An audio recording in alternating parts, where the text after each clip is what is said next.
ရုရှားဖက်ဒရေးရှင်းနိုင်ငံမှာကျင်းပပြုလုပ်တဲ့1941-1945မဟာမျိုးချစ်စစ်ပွဲကြီးအောင်ပွဲ280ပြည့်အထိအမှတ်စစ်ရေးပြအခမ်းအနားကိုမေလ9ရက်နေ့မနက်ပိုင်းမှာမော်စကိုမြို့ရင်းပြင်းဒီမှာကျင်းပပြုလုပ်ရာနိုင်ငံတော်စီမံအုပ်ချုပ်ရေးကောင်စီဥက္ကဋ္ဌနိုင်ငံတော်ဝန်ကြီးချုပ်ဗိုလ်ချုပ်မှုကြီးမင်းအောင်လှိုင်ဟာနိုင်ငံတကာမှအကြီးအကဲများတာဝန်ရှိသူများနဲ့အတူတက်ရောက်ခဲ့ပါတယ်။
с которым знамя победы дал...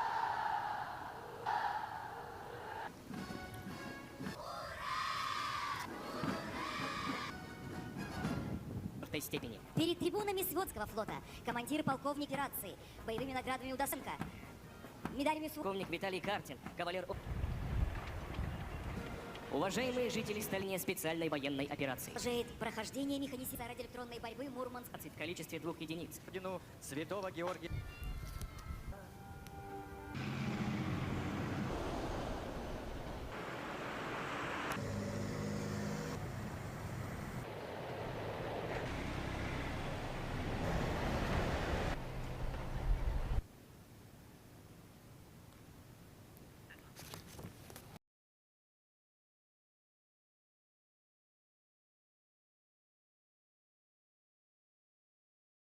Arena ရုရှားဖက်ဒရေးရှင်းနိုင်ငံသမ္မတဗလာဒီမာပူတင်နဲ့အတူနိုင်ငံတော်စီမံအုပ်ချုပ်ရေးကောင်စီဥက္ကဋ္ဌနိုင်ငံတော်ဝန်ကြီးချုပ်နိုင်ငံတကာမှအကြီးအကဲများတာဝန်ရှိသူများနဲ့အတူ1941-1945မဟာမျိုးချစ်စစ်ပွဲကြီးအောင်ပွဲ280ပြည့်အထိမ်းအမှတ်စစ်ရေးပြအခမ်းအနားကြီးစုမြင့်စီမင်းကိုရောက်ရှိကြပါတယ်။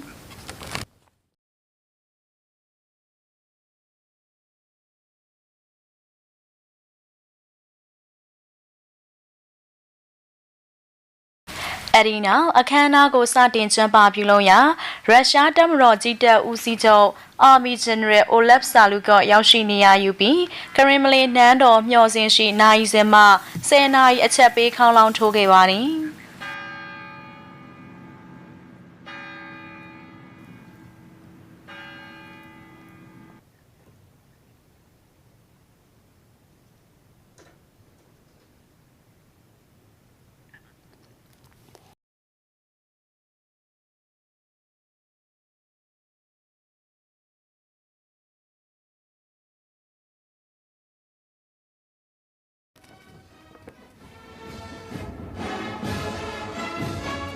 Arena ဂုံပြုစရေးပြအခမ်းအနားကိုစတင်ကျင်းပပြုလုပ်ရာရုရှားနိုင်ငံတော်အလံနှင့်ရုရှားအောင်ပွဲနှင့်အထင်အမှတ်အလံတော်တို့အားအလေးပြုခြင်းကိုဆောင်ရွက်ခဲ့ကြပါသည်။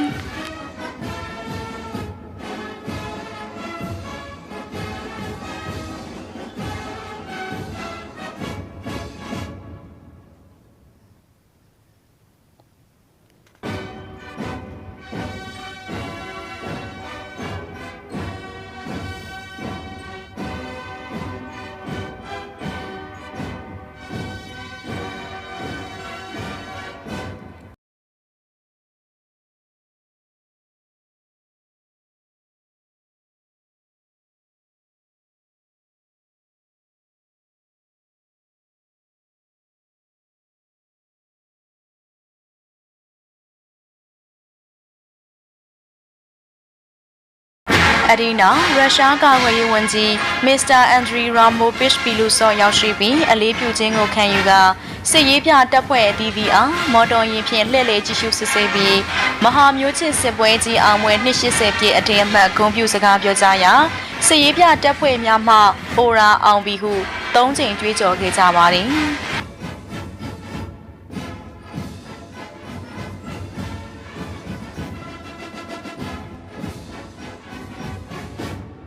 Товарищ министр обороны Российской Федерации, войска Московского гарнизона для парада.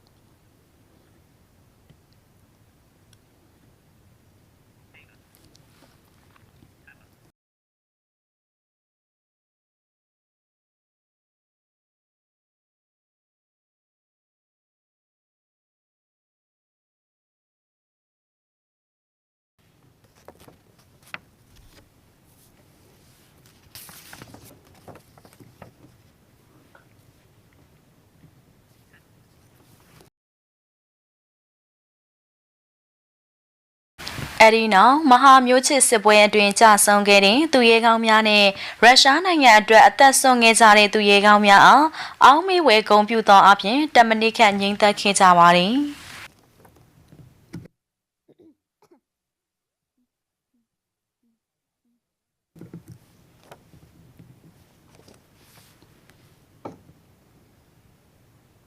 အဒီနောက်ရုရှားဖက်ဒရေးရှင်းနိုင်ငံရဲ့စစ်သေးနာပတိချုပ်မစ္စတာဗလာဒီမီယာရိုဗစ်ပူတင်က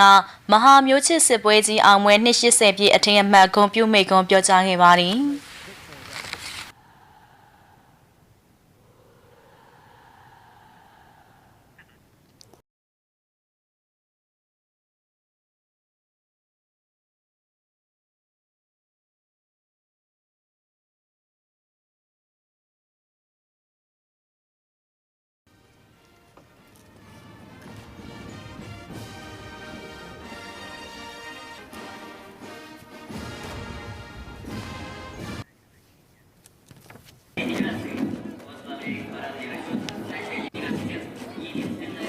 အဒီနောက်ရုရှားတပ်မတော်ကြီးတပ်ဦးစီးချုပ်ဦးဆောင်တဲ့နိုင်ငံတကာမှစစ်ရေးပြတပ်ဖွဲ့ဝင်များပါဝင်တဲ့စစ်ရေးပြတပ်ဖွဲ့များ မိကွန်ပြောကြားပြီးနောက်စစ်ရေးပြတပ်ဖွဲ့များမှအိုရာဟု၃ချိန်ကြွေးကြော်ကြပြီးစစ်တီးဝိုင်းတပ်ဖွဲ့ကရုရှားနိုင်ငံတော်တချင်းတီးမှုတ်ခြင်းနဲ့အမြောက်များပစ်ဖောက်ဂုဏ်ပြုခြင်းတို့ကိုဆောင်ရွက်ခဲ့ကြပါသည်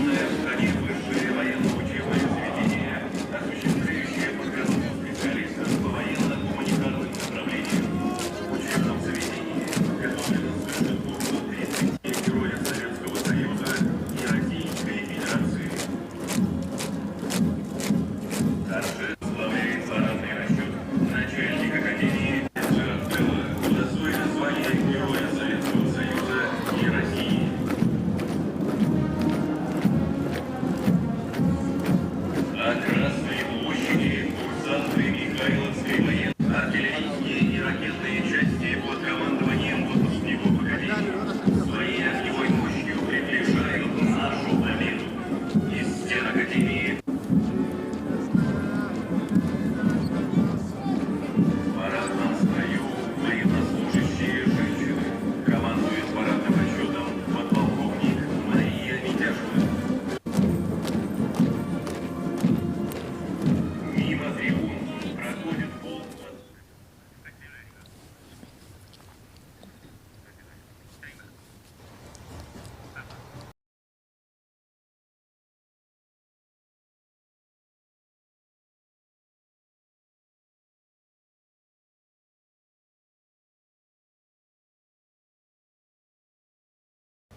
အဲ့ဒီနောက်တင့်တန်ချက်ကအမြောက်လေးချောင်းရန်မဟာဗျူဟာမြောက်တိုက်ချင်းပြစ်ဒုံတပ်ဖွဲ့စားတဲ့ရန်တရားတပ်ဖွဲ့များမှခြိတက်အလေးပြုခြင်းနဲ့လေးတပ်မှလေးရင်များဖြင့်ပြန်တန်းအလေးပြုခဲ့ကြပါသည်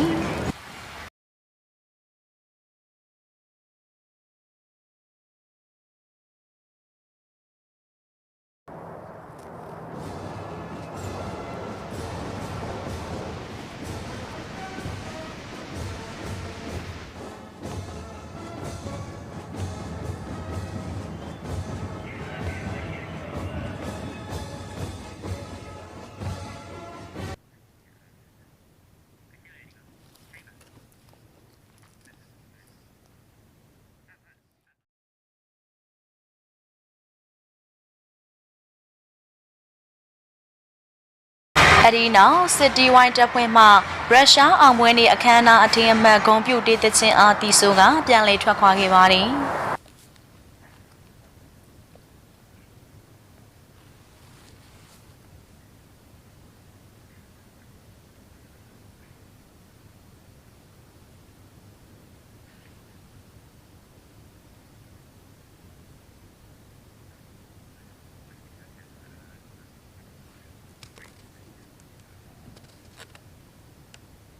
အခမ်းအနားပြီးမှရုရှားဖက်ဒရေးရှင်းနိုင်ငံရဲ့စစ်သေးနာပတိချုပ်မစ္စတာဗလာဒီမီယာရိုဘစ်ပူတင်ကရုရှားဖက်ဒရေးရှင်းနိုင်ငံနဲ့နိုင်ငံတကာစီးရေးပြတပ်ဖွဲ့များမှအဖွဲ့ခေါင်းဆောင်များအားနှုတ်ဆက်ခဲ့ပါသည်